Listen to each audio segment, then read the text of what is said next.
Olá, queridos amigos e irmãos da classe A Bíblia Toda. Nós continuamos a nossa jornada estudando o Evangelho de João, um evangelho muito rico, muito profundo e com palavras transformadoras. No nosso último encontro, nós tivemos a oportunidade de estudar o capítulo 7. Então, hoje o meu propósito aqui é apresentar um breve resumo do que nós vimos naquela aula. O capítulo 7 inicia com um interessante episódio entre Jesus e os seus irmãos. Jesus já havia sido apresentado no capítulo 6 como o pão de Deus. No capítulo 6, Jesus tira as pessoas, passa o mar, encontra com essas pessoas no deserto, sobe ao monte e se apresenta como o maná de Deus. E agora no capítulo 7, Jesus vai ser apresentado como água viva. Mas antes dessa apresentação, o evangelista faz questão de mencionar uma certa discórdia entre Jesus e os seus irmãos físicos. Aqui a gente estudou com profundidade a evidência bíblica para o fato de que Jesus tinha irmãos de sangue, meio sangue, porque eram filhos de Maria e José. Jesus havia sido gerado pelo Espírito no ventre de Maria.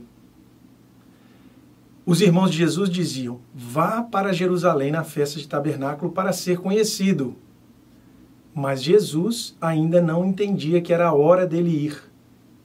Os irmãos de Jesus dizem: vá lá, se você quer ser conhecido, você precisa brilhar lá em Jerusalém, lá na Judéia, no meio de todo mundo. E o curioso é que João diz que os irmãos de Jesus não acreditavam no ministério dele. Agora imagina, eles cresceram juntos, eles tiveram uma infância juntos, e Jesus, sendo filho de Deus, sendo manifestação do próprio Deus encarnado, não tinha pecado. E ele teve uma convivência com os irmãos. É claro, nós podemos afirmar, Jesus era diferente deles. Jesus não apelou com os irmãos, não mentiu para os irmãos. O que leva uma pessoa que é criada ao lado de Jesus não reconhecer Jesus como o Messias? Isso é uma lição para a gente. Nós vimos isso. Muitas vezes nós estamos aqui na igreja, estamos aqui cercados, entre aspas, na família de Deus. Até ouvimos falar de Jesus, mas ele ainda não é uma realidade na nossa vida. E o evangelista está chamando a atenção para esse fato. A proximidade física não é necessariamente uma proximidade espiritual. O cristão é chamado para ter uma proximidade espiritual. Ela também vai ser física, mas somente a física não resolve. Jesus precisa entrar dentro do nosso coração. Depois Jesus deixa os seus irmãos e também os seus discípulos irem para a festa dos tabernáculos. São 3 grandes festas de Israel: a Páscoa, Pentecostes e Tabernáculos. A festa de Tabernáculos era uma festa relacionada com o tempo que o povo de Deus passou no deserto, e ele ficou ali sustentado por Deus. A Bíblia diz em Êxodo que o povo de Deus continuou com a mesma roupa, não precisou trocar de roupa, porque Deus os sustentou com o maná. E essa festa de tabernáculo, então, os judeus, eles se reuniam em Jerusalém e se acampavam em torno da cidade, relembrando aquele momento, se acampavam em tendas, assim como o povo de Israel acampou lá. Então, era um evento muito grandioso. E Jesus já tinha um conhecimento, ele já era conhecido nos derredores ali de Jerusalém. Jesus começa desenvolvendo o ministério dele nas cidades próximas. Então, Jesus decide ir, mas em oculto. Talvez para observar ali a manifestação religiosa, muitas vezes vazia, daquelas pessoas, como diz o profeta Isaías, que falavam com a boca, mas não conheciam Deus no seu coração. E aí, lá nessa festa, Jesus vai ao templo e ele tem uma controvérsia com os fariseus, com os religiosos. E a controvérsia era acerca do sábado. Jesus, mais uma vez, toca nesse ponto. O escândalo que os judeus tiveram com o fato de Jesus curar no sábado. E aí ele vai dizer o seguinte: olha, vocês não acham um absurdo uma circuncisão num sábado? Vocês realizam. Mas por que então? Circuncisão, que é uma meia cura, por que vocês se escandalizam com a cura plena, que é a cura do próprio Filho de Deus aqui? Jesus, então, está clamando mais uma vez o direito dele como o Senhor do sábado. E aí nós também falamos na EBD que Jesus é o Senhor do sábado porque Ele é o nosso descanso. Nós descansamos no trabalho de Jesus. Jesus não descansa porque ele está cansado, ele descansa como um rei que se assenta no trono e vai governar. Depois a gente tem um comentário de João muito interessante sobre o último dia da festa de tabernáculos. No último dia da festa de tabernáculo, eles tiravam a água da fonte de Siloé e traziam para o templo um grande galão de água e lavavam aquela oferenda que seria feita, o sacrifício que seria prestado. E é exatamente nesse dia que Jesus, ele vai dizer o seguinte, a partir do verso 37. No último dia, o grande dia da festa, levantou-se Jesus e exclamou: se alguém tem sede, venha a mim e beba. Quem crê em mim, como diz as Escrituras, do seu interior fluirão rios de água viva.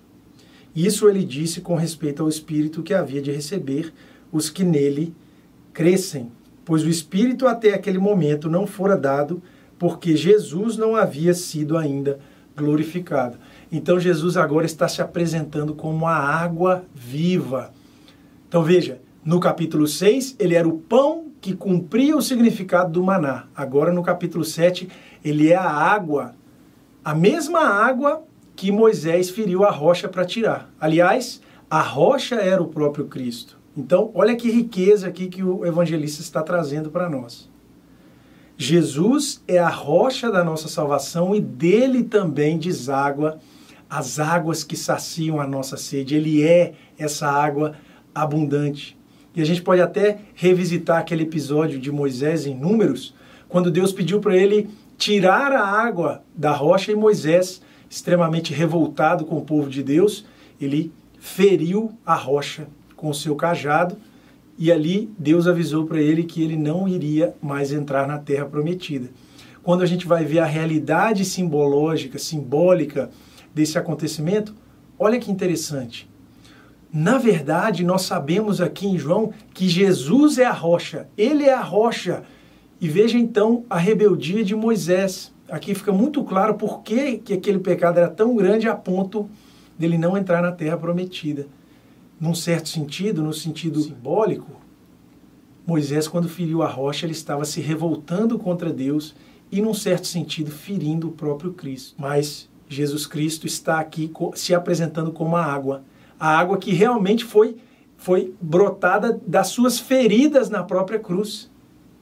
Daquele sacrifício na cruz verteu água e sangue que nos purifica e sacia as nossas sedes. Os guardas que haviam sido enviados para prender Jesus não conseguem prender Jesus e ficam boquiabertos com tamanha sabedoria e grandeza. Terminando o capítulo 7, a gente vê claramente que João está apresentando Jesus como, ele já fez no capítulo 1, o Cordeiro de Deus que tira o pecado do mundo, mas um cordeiro que se entrega voluntariamente. Os soldados tentaram prendê-los, várias pessoas tentaram acabar com a vida dele durante esse tempo, mas não era chegada a hora. Por quê? Porque ele havia de querer se entregar. Jesus se deu, ele não foi simplesmente uma vítima, ele foi um Deus de amor tão grandioso que se entregou ali naquela cruz de forma voluntária. Tanto que os soldados, dentro da soberania de Deus, não conseguiram, por mais que estivessem diante de Jesus, poderiam ter cumprido as ordens que receberam dos líderes religiosos, eles simplesmente não conseguiram prender Jesus. E é isso que a gente viu no capítulo 7. A importância de termos um relacionamento verdadeiro com Deus e não apenas de proximidade. Jesus é o Senhor do sábado, ele também é a água cristalina e ele é um Deus soberano que se entrega por amor a cada um de nós. Eu quero convidar você a participar na próxima semana, domingo de manhã, da nossa classe A Bíblia Toda, porque nós temos aqui a cada domingo, com todos os professores, nos deleitado nesse banquete que é as Escrituras e também naquilo que o Espírito Santo tem realizado na vida da nossa igreja por meio dessa classe. Deus nos abençoe.